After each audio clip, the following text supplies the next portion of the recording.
السلام عليكم ورحمة الله وبركاته.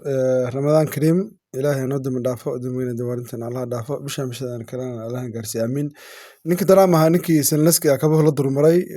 سنلسك وحكي رتوق باتاي استبر باتاي نعكررن كاربا كعيارسا ولو تريه خاين ودن باتاي ودن كايبا بروسي مركا عودة يا كده عادي أقل كعد خاين بانا تهويري دجال كان وحوي لوج بكل مالها هذا مارت أنت السوق قرسي waxaana ku ciyaaraysaa buu yidhi kaar khaldan waxaan rabtay buu yidhi adduunka inay horseedid in dagaal saddexaad uu dhaco marka qaan waddan baa tuyir bal isla dhegeysana warbixinta wax yar. Your country is in big trouble.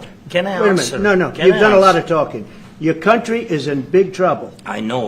You're not winning. I know. You're not winning this.